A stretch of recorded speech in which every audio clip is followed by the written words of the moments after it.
Hey guys, Alex from 7th Hour Films back again with Barry. Last time on Barry, we had The Show Must Go On, probably.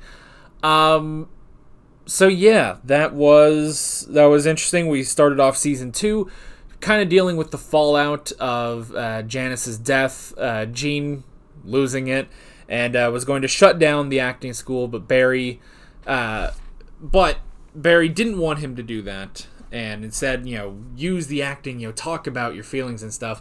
And so Jean was like, well, I'll talk about the first man you killed. And Barry, while he did talk about that, did not give the whole truth, but it was enough to keep the acting class going. Meanwhile, NoHo Hank wants Barry to kill the head of the Burmese syndicate group, mafia, whatever she's the leader of. And Barry at first was like, no, but Hank was like, no, you're gonna friggin' do this. So now he has to. And Fuchs was arrested after his new hitman pretty much couldn't do anything properly. And then Detective Loach actually might have figured out a connection between Barry and Fuchs. And he's pretty much figured out that Barry was the one who killed the Chechens and not, was it Taylor? Yeah. Anywho, that was pretty much that. So why don't we jump right into this episode of Barry? Here we go. You shook her and her crazy watermelon-sized cat with this. My family sent it to me as threat. Wow. He's got to use that bullet specifically. Blood on it. Massive fumble turnover for Hank. Came back with her blood on it. What do you mean? I don't know how. You want me to get the bullet out of her head? Is that what you're saying? Yeah. Well, I don't know how I do that. That's not how bullets work. Okay. Dummy's version. What if you shoot her with a thick book behind her? It'll go through her head, get stuck in book. You open up book, take out bullet. Simple. No, I mean, it's that's so if simple. it goes So you're through. saying I need to get her to read. Why evil? Huh? Am I like an evil person? Oh my god. I mean, absolutely. Do I not tell you that enough? You are like the most evil guy I know, man. I take no pleasure in killing people. You know that, right? Man, all this talking has made me hungry. You're talking to the wrong person here. Hey, Lunch. Ooh, look at that smile. Is that your ex? Who's that guy? Oh, that's the new guy. He's cute. It must be weird, though. You kind of want them to end up with, like, a dog, right? Hey, what did I tell you about coming into my office? It's a cubicle. I'm sorry to tell you, but one of the twins smothered the other twin in the womb. Why would God allow this to happen? Maybe he only wanted us to have one child. A girl. What's going on? Everyone was so jealous of your performance last class that they wanted to share their own pain. Oh. It's like competitive grief. We'll name her Competitive grief. Natalie. All right, I know you were just a fetus. Right. But is this close to your experience? From what I remember, yes. The pit bull bit through your lower leg tendon. Achilles. Achilles. Your professional soccer career is over. I'm sorry. I probably shouldn't laugh at that, but We'll always love you, baby Eric. Now get these dead bodies out of here, you fucked up serial killer. That's not what happened. Great day. What a Where did that part journey come you all from? took us on, huh? A lot of doctors giving us a lot of bad news. I don't Mainly know if doctors. your work rose to yesterday's level from our good friend Barry here. Well, he was in a war. So lucky. Yes, Barry was blessed with being able to witness the atrocities of war, absolutely. I bet you all wish you were down in the shit with him. What if we didn't elevate somebody else's character and somebody else's story, but we finally wrote our own? What if we made it about ourselves for a change? Now, Barry, you're gonna tell that story from Afghanistan. The rest of you, you're gonna find your sheepfucker moments. And then we'll take them all, we will mold them into a show that we will do for a paying audience and the occasional VIP comp. Now, this is the new work, ladies and I'm gentlemen. amazed he has VIP comps.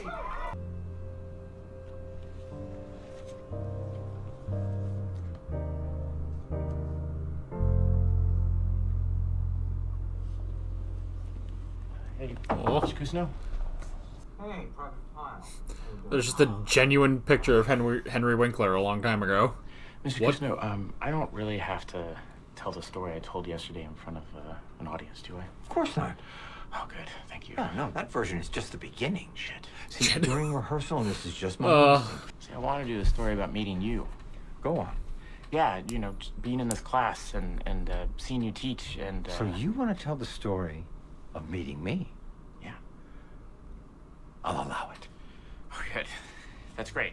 Just I like think I that. do way better than I remember. I've got scrapbooks. Oh, cool. If you need them. I've got diaries, I've got pictures, I've got tapes, Barry. I have got a lot of tapes. I think I'm good, Mr. Cousineau. Thank you. Okay. Thank you. You know what? I'm going to call Natalie and send her to the storage unit anyway. So, Just in case. Okay. Okay. For the tape. Got it. Okay. Wow, so just like that, no more Afghanistan. Sir Norseman has surrounded our ship. How are we gonna get home, Dad? We'll just have to make a run for it. Oh my god, it's Howard We Hamlin! got one dead.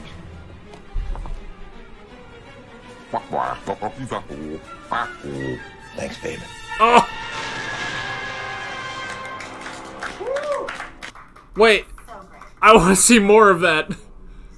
That was fucking Howard Hamlin. Good parts come with time, but you gotta hang in there. I know it's so frustrating, but it's the way this industry works. Okay? Okay. Is that the plan? Yeah. Yeah, that's the plan. Okay. Thank you, Lindsay. You bet. Yeah. Can we cut back to Howard Hamlin in space, please? Monroe Fuchs. No. No. Detective Loach, LAPD. Just like to ask you a few questions.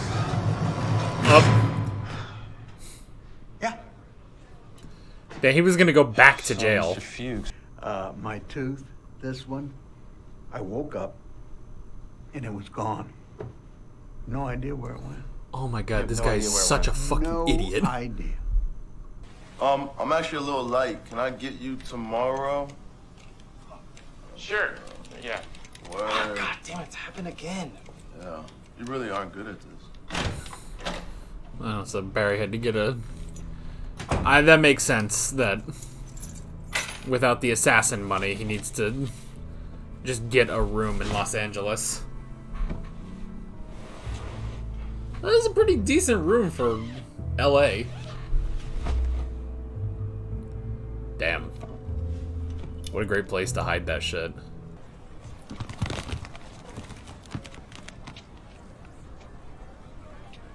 Hi, Dad. Leo. Hi. Oh, what a lovely coincidence. Look, you're jealous, Leo. It's totally natural. I don't care about your students, and neither do you. That whole theater is just a big shrine to you. Even this is about you. Damn. We don't have a relationship, Dad. And I'm fine with that. I really am. No reason to force this. Barry, you're gonna do the story from Afghanistan. What? Just be your real self. Afghanistan. Well. So your burden is that you're booking work? Okay, Look. here, I'm booking, yeah. But, you know, nothing substantial, nothing meaty. Just like housewife, stepmother, assistant. Nothing I can really bring my truth to, you know? Just a bunch of weak women.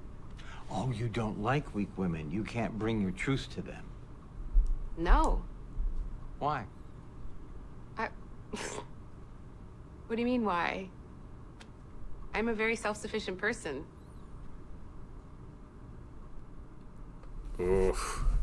You want the truth? Let's start cutting some truth. What, you think that I'm booking all these weak women because I was weak in my marriage? Well, you're wrong. You're wrong. I am not weak. I left, okay? I moved to LA to live for me, and now I stand up for myself, and I don't apologize, and I am with someone who respects and accepts me for who I am, okay? And I will never, ever be with a violent man again. Hmm. Don't you think that that might be your story? Damn. Sometimes you don't have to say anything. Silence brings out all the words.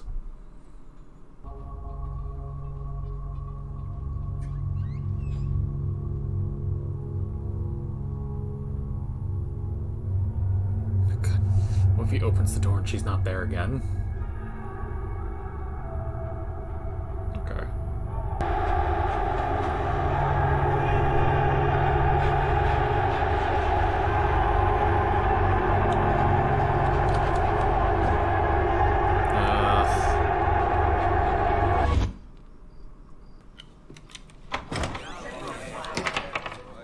Uh-oh.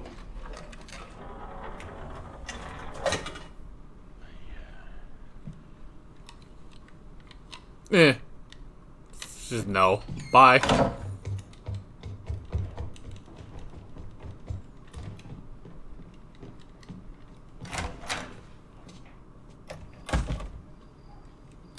Did that work? Didn't work.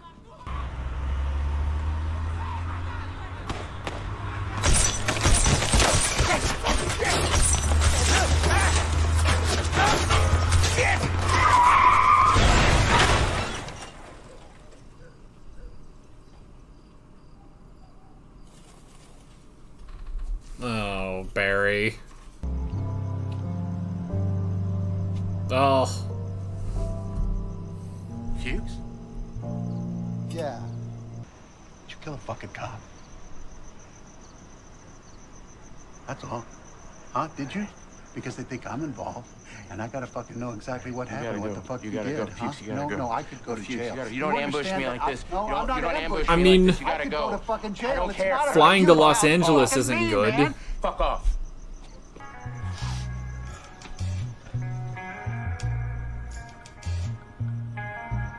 I can get him. Just give me another shot. No, it's a plant.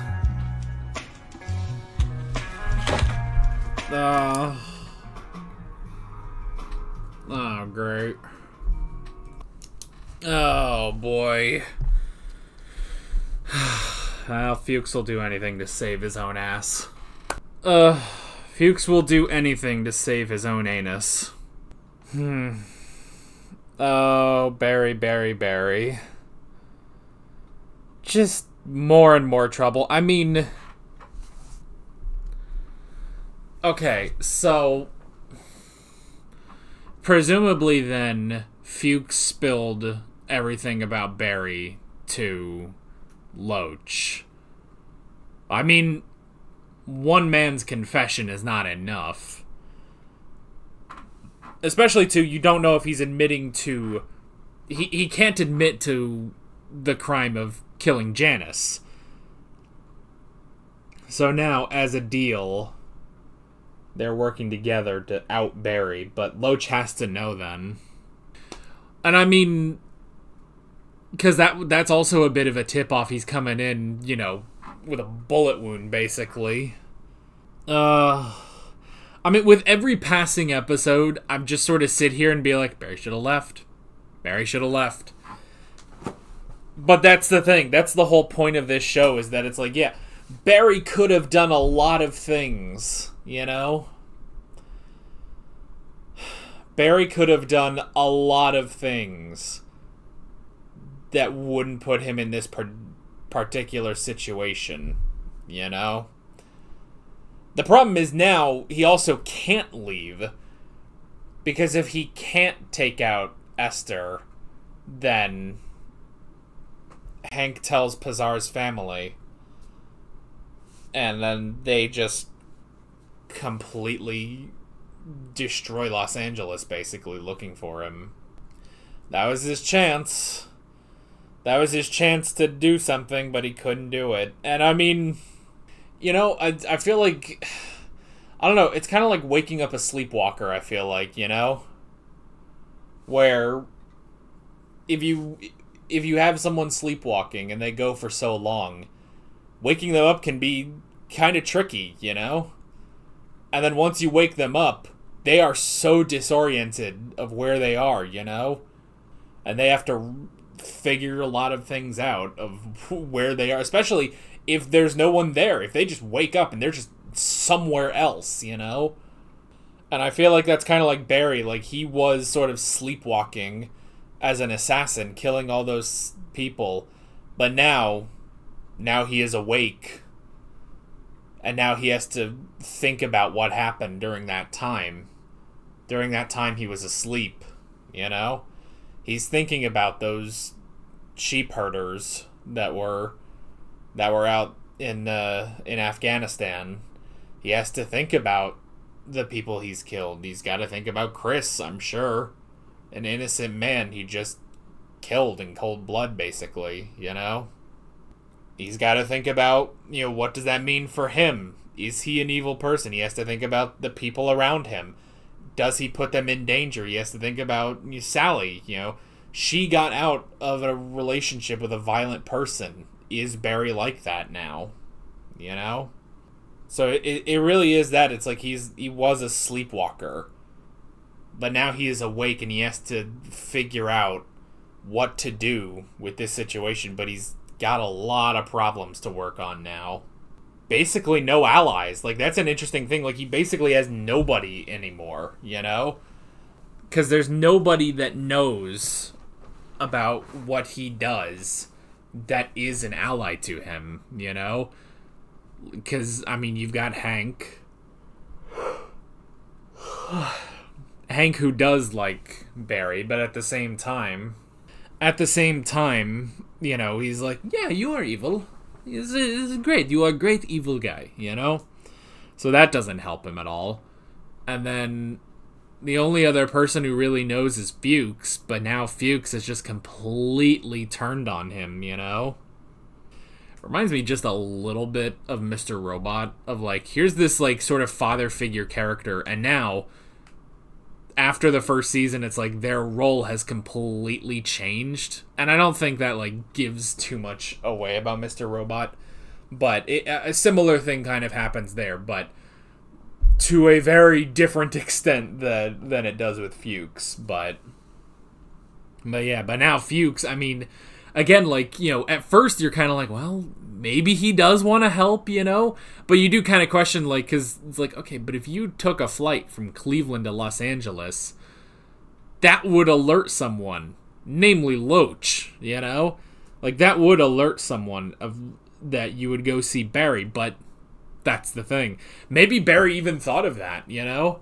Maybe Barry thought of that was like, well, why would Fuchs be back here, you know? It can't be for my good. It has to be for, even if he doesn't fully know that, you know, maybe he's wearing a wire. Like, Barry, he had to know something was up, so I guess you could say the whole sleepwalking analogy, you know? I guess that could kind of apply to Gene, you know? Like, he was so absorbed in himself, you know? He was so absorbed in himself and, you know, disregarded anything that wasn't him, basically, you know? So he disregarded his wife and child and disregarded everything. He doesn't even really care for his students, you know? It's just a big shrine to him, you know? And now that Janice is gone, you know? Now that Janice is gone, again, something that kind of takes you out of that, you know? Basically the thing that wakes you up, like, hey, you don't have to live this life, you know? You don't have to, this doesn't have to define you, you know? You can make a change for the better. It's the same thing that happened with Barry, and now the same thing is happening with Gene.